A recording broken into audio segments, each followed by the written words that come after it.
Hi everybody, it's me, Crafty Witch, and welcome back to my channel. But I wanted to do a video about signs and omens, and but I just wanted to share a recent experience, very recent. Last week, starting on Tuesday or so, my son and I, one of my sons and I, we kept hearing owl. And owl is a messenger, and for us, it depends on which owl you get visited by. You don't care too much for the little brown ones. They tend to be the ones that bad medicine people will send bad medicine with to you, kind of thing. Sometimes the other, kind of like the medium-sized ones, the bigger ones, kind of like your average barn owl or whatever. I don't know. There's so many different types of owls. They could be just warning you that there's a death. The big white ones, for our family, they are protectors, and they are messengers, and we don't consider them to be bad or evil or anything like that. And even the ones that come to warn you about death, we don't consider them to be bad or anything like that. Death is a process of life, and they are the messengers, right? So anyway, he and I could keep hearing this owl, and we couldn't see it. It'd be in broad daylight, first thing in the morning, you're hearing this owl. You're like, oh, it's kind of odd. And then I thought, no, this isn't too great, right? And by Thursday morning, which is the day that we left for this culture camp that we took a bunch of high school kids to, he heard it, I heard it, and it was really loud. And then he looked at me, and I said, we're probably going to get some bad news, I told him. Some bad luck's probably going to come. And then that night, or that day, we get to the culture camp. There was 4 teepees that were set up. We had Aboriginal or First Nations or Native students, along with the majority were non-Native students and stuff. So anyway, we had an elder that was there, a medicine man. He had a sweat lodge that was built, and the girls got to go in if they chose to, provided that they weren't on their moon time, and then after the boys got to go in. So the girls went in first, and one of our female staff members went in with them. And so the rest of us were sitting around the campfire. Dalton was sitting beside me, and then he and I heard some spirits coming. And then he looked at me, and I looked at him, and he was like, Mom, did you hear that? And I said, yep, I did. We'll see what happens, okay? And then, so, okay, fine. So, we're there, we're at the campfire. It's still during the day, like there's still lots of daylight, you don't need a flashlight. I go to my teepee that I'm staying in with all these other girls. And I go and I'm digging in my duffel bag. So, like, I'm squatting down and I'm digging in my duffel bag. And then something came and gently pushed me from behind, like on my lower back, and pushed me forward, right? And I look around, like, and I'm completely alone in the teepee, right? I'm like, you cheeky bugger, like, whatever, kind of thing. And I kind of had to laugh. I thought, okay, that's kind of cheeky. And I go back to the campfire. And then afterwards, the girls come out. By the time they get out of the lodge, like, it's dark. And then the boys go in. And then the boys went in.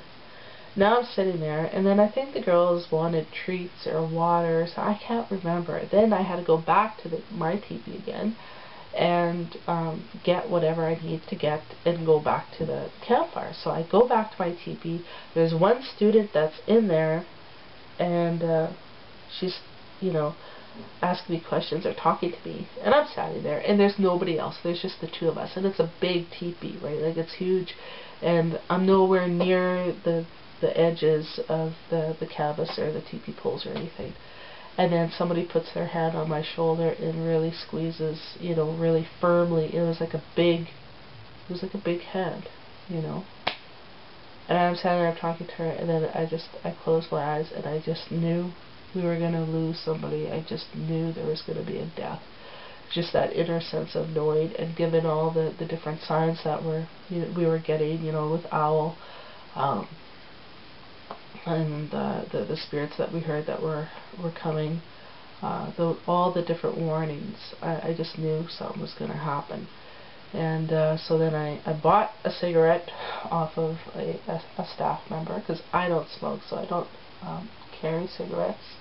Offered up the tobacco and whatnot as an offering. And I was thinking about my dad, because my dad's really sick. He took a turn for the worst, and I thought it was about him. And then I thought about my niece. My niece was stabbed on Mother's Day, and we could have lost her.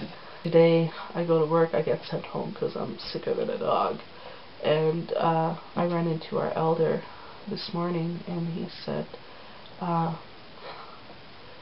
yeah, he was, I can't come tomorrow because I was surprised to see him today. And he goes, there's been a death in Regina. And then I looked at him and I said, oh really? I said, I'm sorry to hear that. And then I said, who? And he said, Donavon. And then I looked at it and I just knew who he was talking about, and I said, Donavon who? And then he said the last name, and I'm like, oh no, that's who the warnings were about. Yeah, so lost a young friend. It wasn't a suicide, a heart attack. His heart gave out, and it's unfortunate, and it's a huge loss to the community.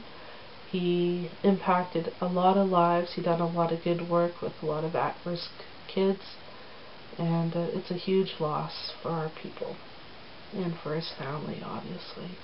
So yeah, that's what that was all about. So when it comes to signs and omens and things like that, sometimes if you're not aware of them, you could dismiss them.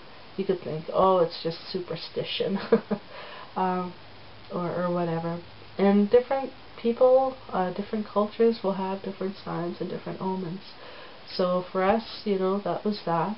Even last night I heard our Pakak, the one that kind of adopted our family, the one I talked about, some are good, and some are not. Some are very bad. Usually contact is not recommended for those ones.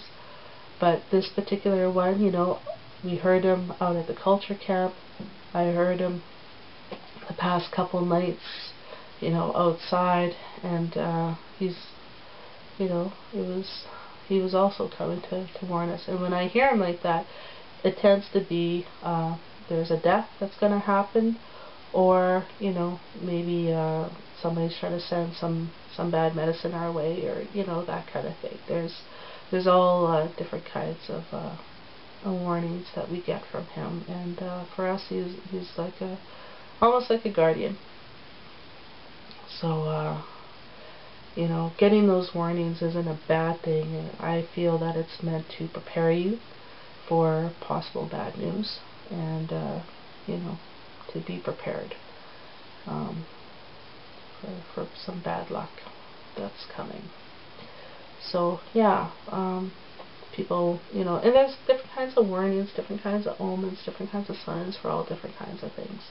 So for us, for death, usually the owl comes and lets us know, or we'll sometimes feel the hand on the shoulder or on the back, or that kind of thing. It's like the spirit's coming to let you know, like, be prepared, we're here for you, we love you, we know you're going to be going through some stuff, you're going to lose somebody you love and care about. So yeah, so wherever you are, Donavon, I wish you well on your journey. My prayers are with your family, and we'll see you around. So that's all I have to say. I got my little munchkin here trying to fall asleep on my shoulder, and I'm gonna go to sleep. I feel like crap, so ciao.